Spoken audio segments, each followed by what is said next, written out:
Hello दोस्तों, कैसे हो आप सभी। स्वागत है आपका इस यूट्यूब चैनल पर। आज की क्लास में हम लोग पढ़ने वाले हैं क्लास 12 की फिजिक्स का मोस्ट इंपॉर्टेंट डेरिवेशन, जिसका नाम है गोलीय उत्तल पृष्ठ के लिए अपवर्तन के सूत्र n/v माइनस 1/u बराबर n-1/r का निगमन।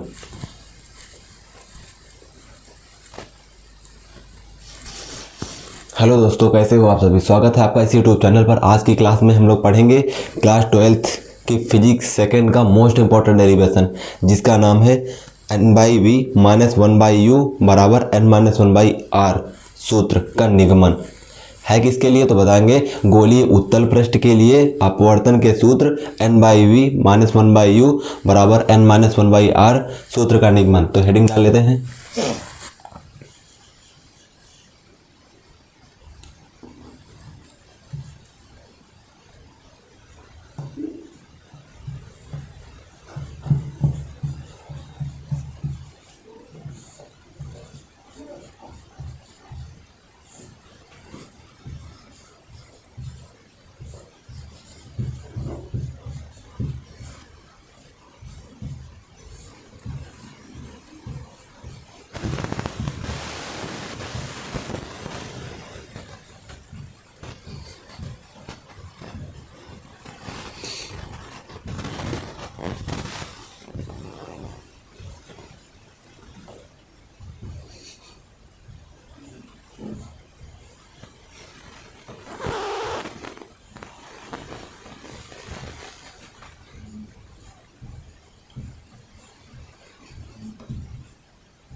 तो हेडिंग डाली है, गोलीय उत्तल पृष्ठ के लिए अपवर्तन के सूत्र n/v माइनस 1/u बराबर n-1/r।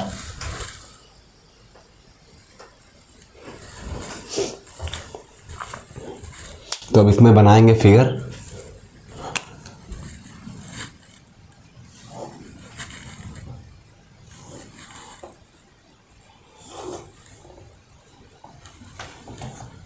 और एक मुख्य अक्ष की लाइन खींच लेते हैं। इसमें एक बिंदु वस्तु O रखी है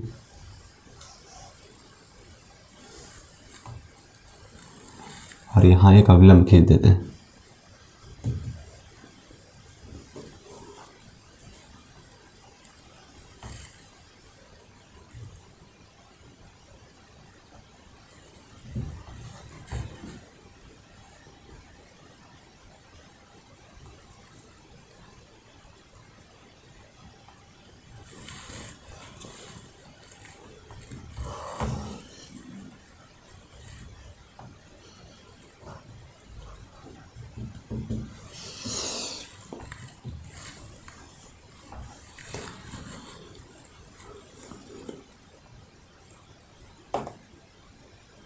जो ये किरण होगी वो अवलंब की ओर झुक जाएगी, क्योंकि विरल से सघन में जा रही है।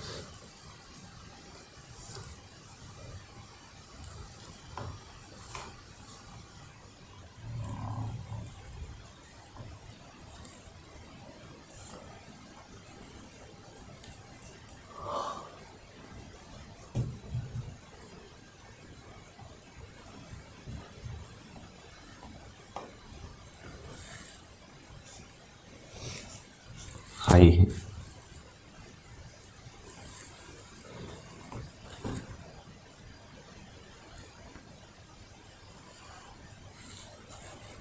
ए एंगल बनेगा I और ये है अपवर्तन कोण R। ये अपवर्तन कोण R है तो ये भी शीर्षाभिमुख कोण बनेगा R। इसको लिख लेते हैं N। ए है C N डैश, इसका नाम दे देते हैं A। यहाँ पर बना कोण अल्फा होगा, ये बीटा होगा और ये गामा होगा। ये डेंसर है।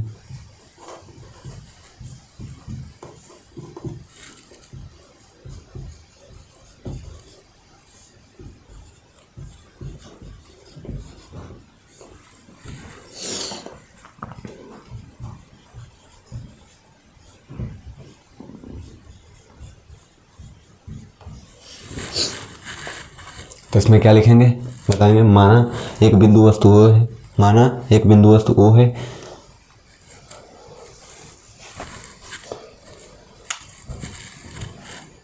S P S डैश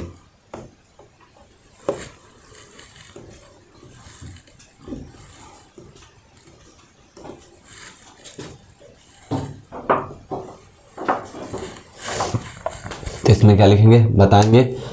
माना S डैश एक गोलीय उत्तल पृष्ठ है जिसमें माध्यम एक विरल माध्यम तथा माध्यम दो सघन माध्यम है। इसके मुख्य अक्ष पर एक बिंदु वस्तु O रखी है जिसके द्वारा बना प्रतिबिंब I है। वस्तु के द्वारा जो कोण बन रहा है वो अल्फा बन रहा है और जो प्रतिबिंब के द्वारा कोण बन रहा है वो बीटा बन रहा है। तो आगे लिखेंगे। फिर क्या लिखेंगे बताएंगे। माना वस्तु का ध्रुव P और वक्रता केंद्र C है। माना वस्तु का ध्रुव P और वक्रता केंद्र C है। वस्तु के ध्रुव से प्रतिबिंब, दर्पण के ध्रुव से प्रतिबिंब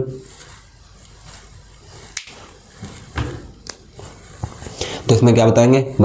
माना S डैश एक गोलीय उत्तल पृष्ठ है जिसके मुख्य अक्ष पर एक बिंदु वस्तु O रखी है जिसके द्वारा बना प्रतिबिंब I है। माना दर्पण का ध्रुव P तथा वक्रता केंद्र C है। दर्पण के ध्रुव से वस्तु, प्रतिबिंब तथा वक्रता केंद्र के बीच की दूरियां क्रमशः U, V तथा R हैं। क्योंकि दर्पण के ध्रुव से वस्तु की जो बीच की दूरी होती है उसको हम U से लिखते हैं और दर्पण के ध्रुव से जो प्रतिबिंब की दूरी होती है बीच की दूरी उसको हम V से लिखते हैं और दर्पण के ध्रुव से जो वक्रता केंद्र तक दूरी उसे हम वक्रता त्रिज्या कहते हैं और R से लिखते हैं। तो लिख देंगे यहाँ ध्रुव से AR होगी और ये वस्तु है तो वस्तु की दूरी U हो जाएगी और ये प्रतिबिंब है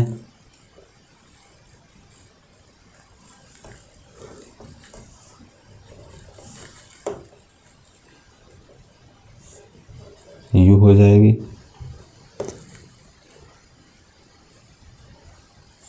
और ये V हो जाएगी।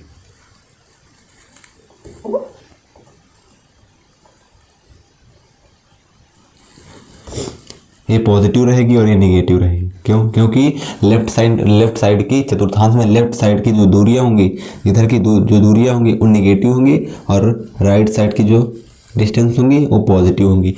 ये जो वक्रता केंद्र वो है दर्पण के राइट साइड में तो पॉजिटिव होगा।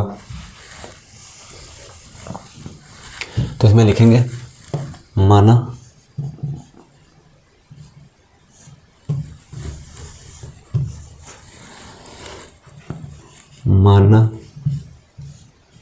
S डैश एक गोली, माना S डैश एक गोली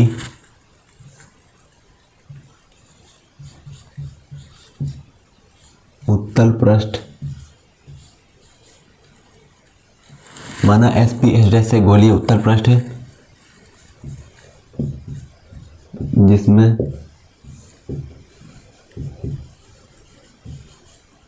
माध्यम एक विरल तथा माध्यम दो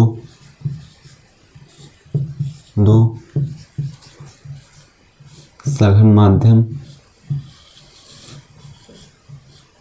माध्यम है। इसके मुख्य अक्ष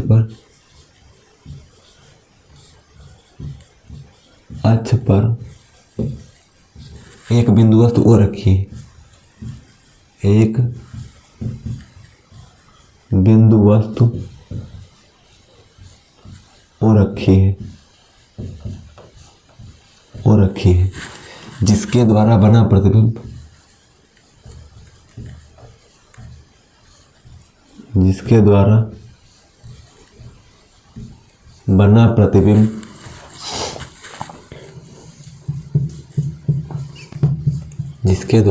प्रतिबिंब I है। माना दर्पण का ध्रुव P दर्पण का ध्रुव माना दर्पण का ध्रुव P तथा वक्रता केंद्र C है, वक्रता केंद्र C है। दर्पण के ध्रुव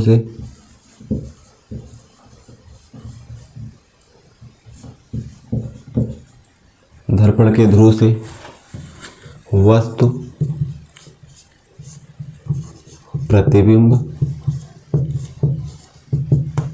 प्रतिबिंब तथा वक्रता केंद्र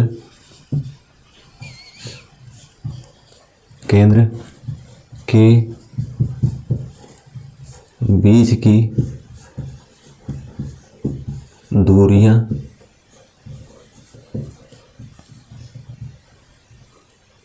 क्रमशः u, v तथा r है, u, v तथा r है।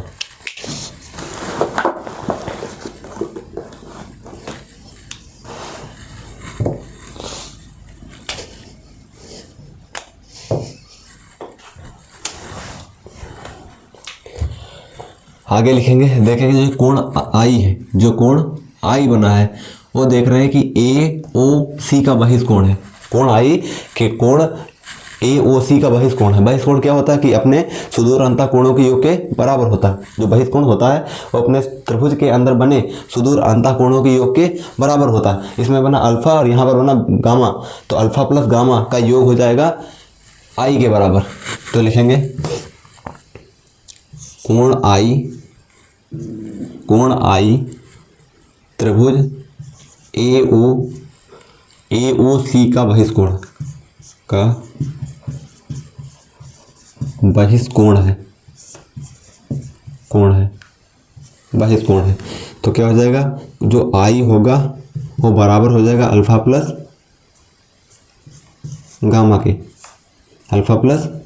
गामा के। इसको मान लेंगे समीकरण 1। ऐसे देखेंगे जो R है, जो कोण R है, R कोण त्रिभुज AIC का बहिष्कोण है। कोण R त्रिभुज AIC का बहिष्कोण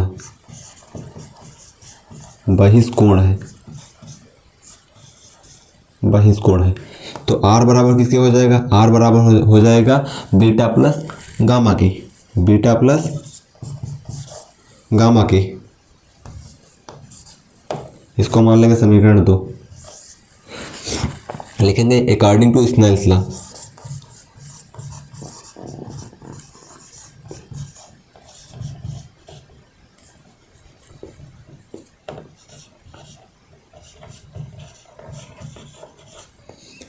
स्नेल के नियमानुसार क्या करेंगे, समीकरण 1 और 2 का मान समीकरण स्नेल के नियम में रख देंगे। स्नेल का नियम क्या होता है, तो स्नेल का नियम होता है n2/n1 बराबर साइन I और बटे में साइन R। यहाँ क्या करेंगे, लिख देंगे साइन I बराबर I के साइन I बराबर I के साइन R बराबर R लेने पर साइन I बराबर साइन I बराबर ले लेंगे I और साइन R बराबर ले लेंगे R के। तो हो जाएगा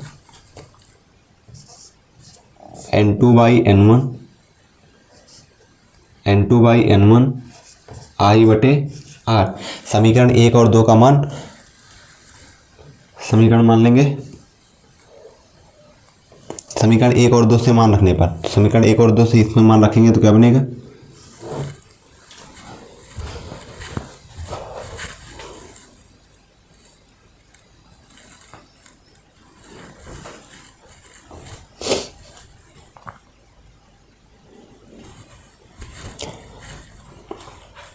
तो समीकरण 1 और 2 से मान रखेंगे, इसमें लिखेंगे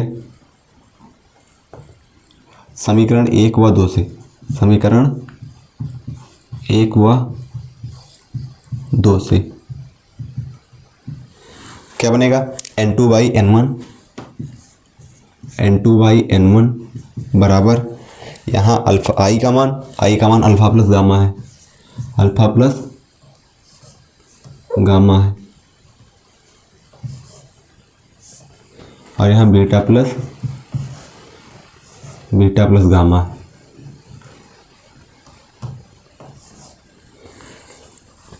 इसका गुणा कर देंगे, इसका गुणा इधर कर देंगे, इसका गुणा इधर कर देंगे, तो बनेगा N1 अल्फा प्लस गामा बराबर N2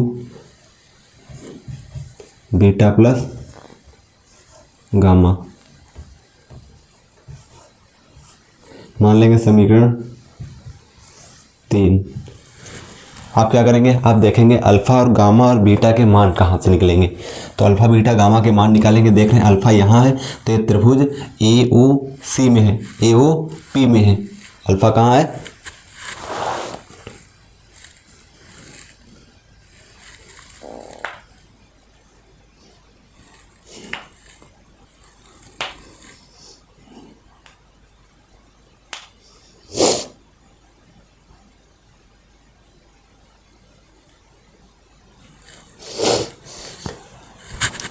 यहाँ से एक लंब डाल देंगे,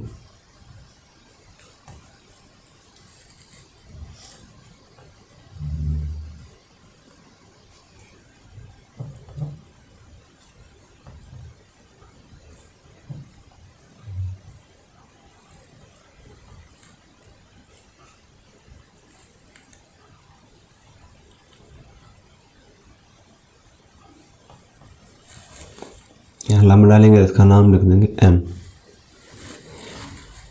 90 डिग्री का एंगल बना।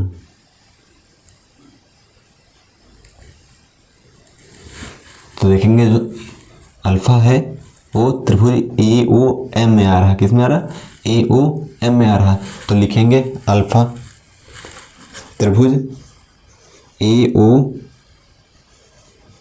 में, त्रिभुज AOM में अल्फा बराबर tan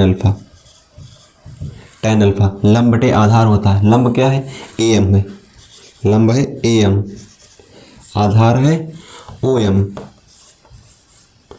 बराबर लंब है क्या, तो इसकी हाइट ले लेते हैं H, हाइट है H, OM आधार है तो इसको हम U से लिखे थे, U लिख देंगे माइनस का, और यहाँ लिख देंगे OM जो है वो बराबर है लगभग OP के, OM जो है वो OP के बराबर है, OM बराबर OP के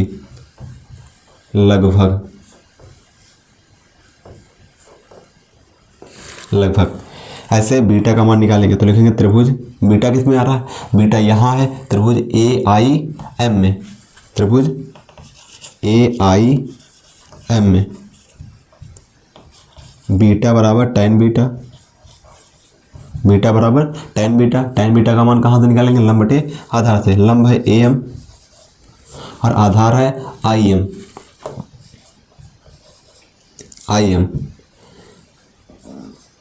लंब H है IM, ये जो प्रतिबिंब है, प्रतिबिंब के बीच की दूरी क्या होगी, माइनस का V, तो माइनस का V, और यहाँ लिख देंगे IM जो है वो बराबर है किसके, IM बराबर है IP के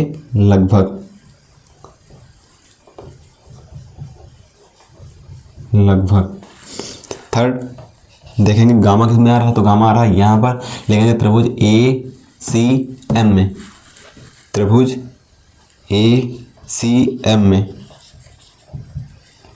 गामा बराबर tan गामा, लंब बटे आधार होता है, लंब है AM, आधार है CM, लिख देंगे H और बटे में CM का मान क्या आएगा, मतलब बताए थे कि जो CM है बराबर हो जाएगा CP के, तो आ जाएगा R, CM बराबर CP के लगभग। अब अल्फा बीटा और गामा के मान समीकरण 3 में रख देंगे, तो लिखेंगे put the value of alpha beta and gamma in equation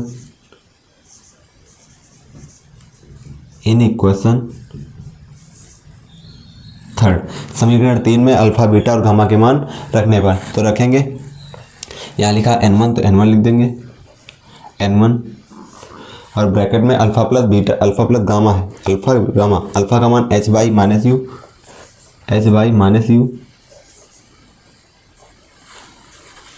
h by minus u plus gamma, gamma का मान है h by r, h by r, आगे n2 beta plus gamma, beta plus gamma तो बीटा का मान है h by minus b, h by minus b plus gamma का मान है h बाई आर। इसको सॉल्व करेंगे। अब देख रहे हैं इस इक्वेशन में कि ऊपर सब जगह h है, तो h अगर ब्रैकेट से बाहर निकालें, कहने का मतलब h अगर कॉमन ले लें तो क्या बचेगा, यहाँ बचेगा 1 बाई यू, 1 बाई माइनस का u प्लस 1 बाई आर, इधर क्या बचेगा 1 बाई माइनस वी, और यहाँ बचेगा 1 बाई आर के, h से h कट जाएगा तो ले लेंगे कॉमन n1, h कॉमन लेंगे तो बचेगा h कॉमन ले लेंगे तो बचेगा 1 by minus u plus 1 by r, यहाँ बचेगा n2 1 by minus v plus 1 by r. यहाँ से h कट जाएगा, h कॉमन इसमें भी ले लिए, h से h कट जाएगा तो क्या बचा n1, और इसका मल्टीपल कर देंगे, इसका गुणा भी कर देंगे तो n1 by minus u plus n1 by r बराबर हो जाएगा n2 by minus v plus n2 by r के हो जाएगा। अब आर वाले एक तरफ कर लेंगे और बाकी को एक तरफ भेज देंगे तो क्या हो जाएगा, आर को एक यहीं रोक लो या फिर इसको उधर ले जाओ, इसको इधर ले आओ, तो इसको उधर ले जाएंगे तो बनेगा n2 बाई आर माइनस का n1 बाई आर, इसको इधर ले आएंगे तो जब इसको इधर लाएंगे तो हो जाएगा n2 by b, n2 by b minus का n1 by you, n1 by you. आगे क्या करेंगे, अब इसमें हम n1 से भाग करेंगे, समीकरण एक, समीकरण दिए गए समीकरण में n1 से भाग करेंगे।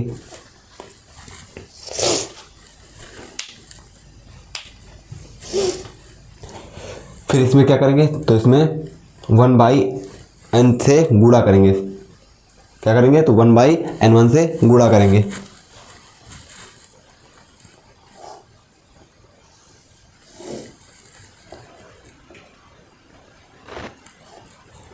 लिख देंगे दिए गए समीकरण में, दिए गए समीकरण में 1 बाई n1 से गुणा करने पर, तो 1 बाई n1 से करेंगे तो हो जाएगा n2 बाई, ये बनेगा देखो ऐसे n2 बाई आर लिखा है, 1 बाई n1 से करोगे तो ऐसे हो जाएगा, और इसको लिख सकते हैं n2 बाई आर n1, फिर इसको हम इस प्रकार लिख सकते हैं n2 बाई n1 और बटे में r,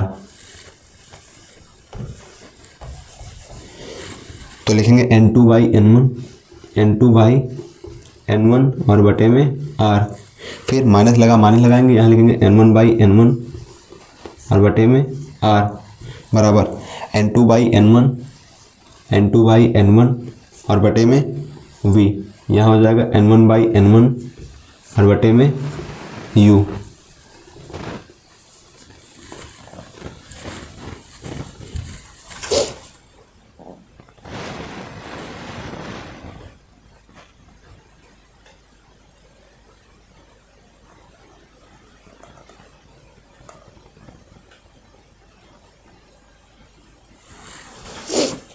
यू। फिर आगे सॉल्व करेंगे तो देखेंगे n1 से n1 कट जाएगा, n1 से n1 कट जाएगा, यहाँ भी कट जाएगा और यहाँ भी कट जाएगा। फिर यहाँ लिख देंगे n2/n1 बराबर होता है n के, अपवर्तनांक n के बराबर होगा। तो क्या बचेगा, यहाँ पर n आ जाएगा, n और बटे में r, यहाँ भी यहाँ बचेगा 1/r। तो r अगर कॉमन ले लें तो क्या बचेगा, r अगर कॉमन ले लें तो बचेगा n-1/r। और इधर क्या बचेगा, n-1/r और इधर बचेगा n/v माइनस का 1/u। इसको हम ऐसे लिख लेते हैं n/v माइनस 1/u बराबर n-1/r। यही हमको निकालना था।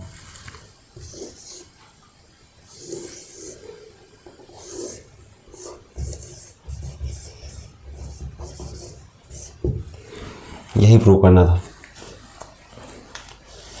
तो आज के लिए बस इतना ही, मिलते हैं फिर नेक्स्ट क्लास में। यदि आपको क्लास अच्छी लगी हो